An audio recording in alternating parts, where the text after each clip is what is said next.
Welcome back. And in this video, I would like to talk a bit about what happens for you if you have decided this is probably a scam. The more I've listened to these videos and the more things I'm reading out there now about romance and friendship scams. And you might also find information under the reference pig butchering scam, which is an ugly phrase to use. But the idea is that the scammer fattens you up, and that's with trust and other factors as far as getting you ready for them to ask for money, and then they ask for money. And so at any rate, you might be feeling, okay, like I've read enough now, I'm pretty sure this is a scam. So one, you're immediately going to probably be hit with a lot of shame, anger, ugly emotions, uncomfortable emotions, and not wanting to deal with it, and so much more. Usually that realization moment is horrible for people. And you might have even had your suspicions up until now, and the thought of it being a scam was so painful you couldn't look at it before. And if that's the case and you've had this moment listening to me, I'm so sorry to be the messenger of that. But let's get you to past it, moving forward despite what's happened, if you've decided that this is likely to be a scam.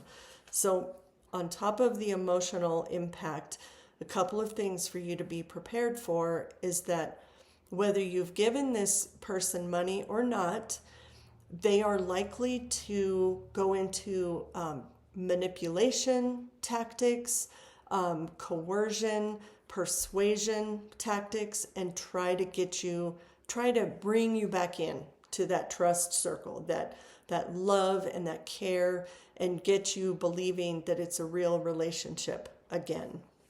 And so sometimes scammers go all the way to threats, making people feel scared that the scammer might come after them. And that might seem like that would never happen when they've been trying to build this romance with you or a great friendship with you. And yet that is what scammers do, especially if you've already given them money. Then they want you back in so they can keep getting more money from you. So be ready for pressure, coercion, threats even. I will say that the longer you hold out and just keep saying no, hanging up, not responding, the longer you can do that, eventually they give up. But that time waiting for them to give up can be really painful. And so I'm warning you about that piece. And then there are other things to consider. And before I talk about these couple of things to consider what you're going to do, one more emotional piece is that on top of the pain of realizing it, on top of potentially this scammer is trying to coerce you to come back to them, so to speak, there is a tremendous amount of grief that people experience over this betrayal, because you thought this was someone else. You thought this was someone that loved you, that you were close to, and this is deep betrayal. And so a lot of people, and I'm going to say most people that experience a romance scam or the friendship scam, they have quite a bit of grief and loss and sadness. They miss them. And those are all normal reactions to this happening. So that may be something you need to prepare yourself for, though, is that coming in waves in the future. And as much as you may be missing them, remind yourself that you've had this discovery on your own through some help with these videos, and that you've decided this isn't good for you and that you have to stay away from the person. You might have to remind yourself of that, and that's okay too. And so then the next couple of things you potentially need to consider is, one, Do you report this? Whether you gave them money or not, you may decide to report it. And the best and easiest way to do that is frequently on the FBI's Internet Crimes website. There's more to the name of that website that I can't recall right now, but I do know that you can get there by typing in letter I, C, letter C, 3.gov. So go to ic3.gov, and that will take you to where you can report this. Reporting is hard for some people, and so that may be something that you put off until later, but it is potentially empowering to do that. And so I'm putting that out there as something for you to consider, because no matter how small, everything that you decide to do or not to do, those are your decisions. You're empowering yourself. You're taking control of what you can in a crappy situation, right? And so that's why I bring up reporting as a possibility at some point for you. The final one that I want to talk about is, what do you say to your family? So if your family has been pressuring you and on you for a long time that this is a scammer, you got to go away from them, and you've been resisting that, then it's potentially really difficult to tell your family, yeah, it was a scammer. Nobody likes to hear, I told you so. And unfortunately, for many people, that is frequently what they do get. And so deciding whether to tell your family or what to tell your family, I would encourage you to carefully consider how to do that. And what I mean by that is, maybe you decide not to tell any of them. Maybe you only tell one family member that you can trust, right? Or any number of things. That decision is all yours, who you tell, after you have this realization, if that's how it turns out, because I'm absolutely here to recognize it may not be a scam. And so, but back to telling family or telling people what has happened, some pretty strong considerations for you in that respect is the fact that frequently you don't get a great response from people, and I say frequently, and what I mean to say is way too frequently people don't respond well. There's still many people that believe that if you've been scammed, you're dumb, and that's not true. That it really has nothing to do with intelligence. It has nothing to do with being gullible.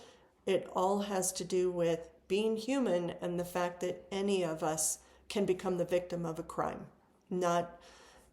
It doesn't say anything about your character. And so if you decide to tell family, then I would say you need to be ready to stand up for yourself, perhaps. You may need to be ready to hear a lot of negative, critical things aimed at you. You may need to be ready for a lot of anger directed at you. So as an example, if you're married and you were involved with a romance scam, you've got a complicated situation now because one, you cheated on your spouse and they're going to be angry and feel betrayed, of course, right? If you gave the scammer money and it impacts your financial health between you and your partner, your spouse, that is another reason that person may be extremely angry with you. And so preparing yourself for whatever emotional repercussions happen for you, that's going to be important for you to be ready for ahead of time. That may mean that you find a separate trusted friend who doesn't know about the situation and talk through how to handle this. You might seek out a counselor for that. Counseling isn't for everyone, but it may be something that's very beneficial for you, especially with the idea that for many, many people, this means trauma has happened. They are traumatized by this happening. And a counselor can help you through that, a counselor who is skilled in working with trauma. And so, having said all of those things, I hope it isn't a scam. I really do. And, but if it is, then I hope the information you've heard here is really helpful to you and that it helps you navigate some really difficult circumstances for yourself. If you have any questions at all, please reach out to me. If you feel like it would be helpful, I have a couple of online workshops available for counselors, for one, for family and friends, for another. And it may be beneficial to ask your family members or your friend to go through that workshop. It's priced very low. And so that may be something that helps you as well, is that's a place for that person to go and educate themselves on how to respond with you. Because this is painful for you in particular, and frequently painful for people that care about you too. They may be critical, but family is often saying the things that they are because they've been scared for you, they care about you, and they don't know what to do. And so, having said all of that, there's resources in the description for you. There's that other playlist that once you realize you've been scammed, that playlist has been helpful to so many people in helping them navigate that time afterwards and the emotional impact and their getting started on their healing process afterwards. I wish you all the very best, and I hope you keep listening to additional videos that are here. I update the channel frequently with videos, so all my best to you. Thanks.